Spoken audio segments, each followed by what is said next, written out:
This video is going to be hopefully a short one. It's basically a progress report on the second part to my series that I'm working on. It's called The Dark Pool. It's a follow-up story to the graphic novel The Bog Road that I released last year, early 2018 I think. So yeah, the goal of this book was to release it in 4 parts just so that I could get something out a bit more regular, and then I thought to myself, with these YouTube videos I could get it even more regular and just show pages as I go. So what I want to do is, as I finish each scene in the story, I will do like a quick video just showing the pages. Yeah, I'm not going to go into too much detail because I don't want to spoil it, but it's really more just to add a bit more content, and anyone who's interested in the book or who's picked up part 1 can come in and just have a look and maybe get a bit excited about picking up the next issue. Like, so really, yeah, I've scanned in the first 4 pages. The first scene is 4 pages long. This is an image just of the scans that I do. I'd read somewhere before that it's quite a good idea to scan something quite large, like 600 dpi with a black and white scan type, and then the idea is that you've like a black and white scan type will, any kind of grayscale pigment, it will either turn it black or white. So the idea is that you'll get a very kind of graphical piece of art that is quite easy to color. Like, so for example, I've 2 scans here. Like, so if I zoom in here, actually let me just go to this one. So this is the black and white scan, and you can see here like it's like everything is either black or white. Like if you go all the way into this, like, well, it's actually not, it's a little bit blurred, but when you compare it to this, you'll see here, like, see the way you have all these sketched kind of marks and maybe stuff, pencils that I rubbed out, but the scanner still picked it up. Like, so this would be a grayscale scan. So the idea was, yeah, to go with the black and white scan and just get that kind of graphical looking image. This is what I wanted to do on the first page, was literally open up with quite a big portion of the page showing Dublin. Like, I suppose this could be as central as you can get in Dublin. It's O'Connell Bridge.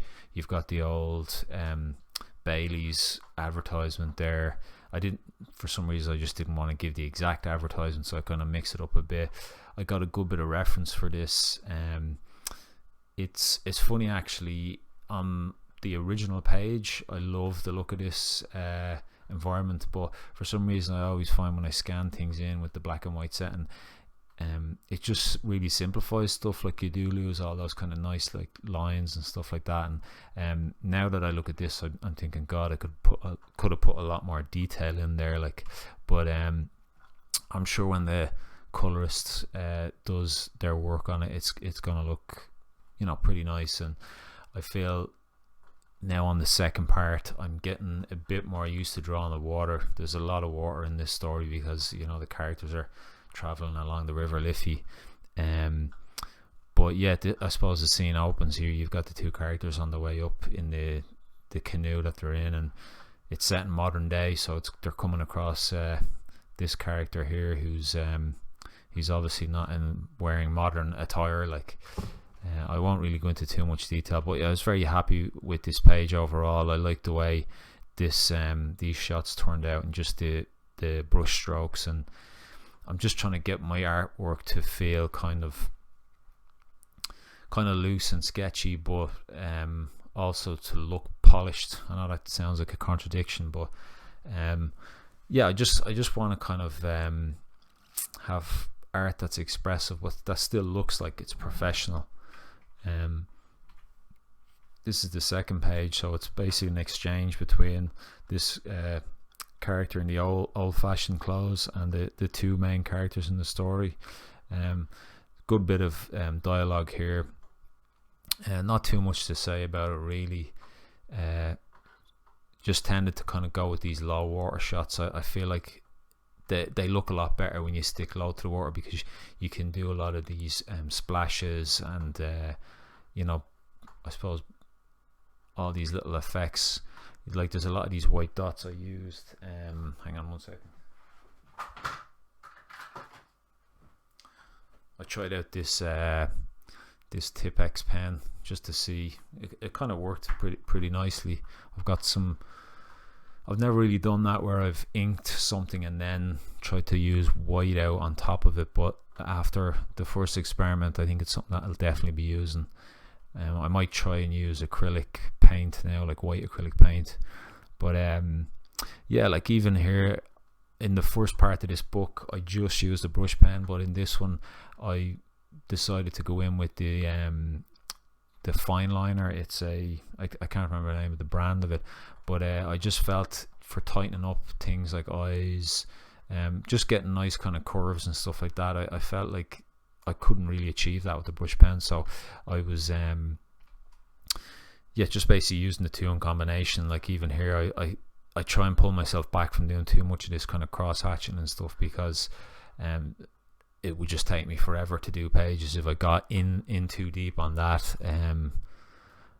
As far as panels go, like, yeah, pretty happy with the panels. Really like this one here, the soldier running back up the stairs, and I kind of like that close up of his face there. But like overall, yeah, it's pretty good. This is the third page here. It's funny actually, this panel here, I started out with this and I wasn't too happy with how it was going, so I started to lay down a lot of blacks, and it was kind of something just on the fly that I done. But then I was really happy the way it turned out. Like you know, you can quite easily see where the light source is coming from, and it's quite moody and stuff, like, so it's pretty cool. I suppose at that point of the story, probably one thing I should have done up in here, you don't actually get to see the character Darry's face until the third page, so hopefully that's not too confusing, like, but I think you get to see some of him here, just his chest, like sitting in the canoe. But I won't really go into too much detail on what's happening here, but like I feel like I am with this fine liner mixed with the brush pen, I'm getting a lot more of these finer details in, and even like smaller characters that are further away, I've just a lot more control. Like yeah, I'm definitely enjoying it. Like even there, I quite like that shot there. It's kind of nice and dynamic, you know, with this wall coming right out into the kind of camera shot. And then this is the final page. This, I like some of the stuff in here. This is probably my least favorite page, and it was more to do with how some of the inking turned out. Like some of it I really like I quite like that panel there. That seemed to just work. I kind of felt like I knew where all the blacks were, and yeah, it was just nice to do all these cracks and bullet holes and stuff like that. Like, but something like this was quite successful. I like it. It has that nice kind of mix of sketchiness, but it's tight. I felt here with this one, it got a bit too sketchy, and like these kind of speed lines and effects like were a bit kind of, I don't know, a bit squirrely. I did actually try the white to white out on top of this, but wasn't that successful. Like, but you know, I just kind of keep going and experiment with stuff. But yeah, overall, like, hopefully this looking at these images won't give too much away. But yeah, it's a nice start. Like, I actually have this second scene done. That was also, I think that's 4 pages as well, so I'll put that up soon enough, and I'm planning on making a good stab. The next scene is like 6, well, the one I'm going to start on is 6 pages, so it'll should take me a while to do that, like, but I've got a good few days off coming up, so I'm really looking forward to sinking my teeth into it, like. But yeah, so that's that for now. I'll just I'll leave it there, and hopefully you enjoyed that little preview. Yeah, cheers. Thanks very much. I forgot to say, actually, if you enjoyed this video, then can you please give this a like, subscribe, and yeah, share it with your friends. Cheers. Thanks very much.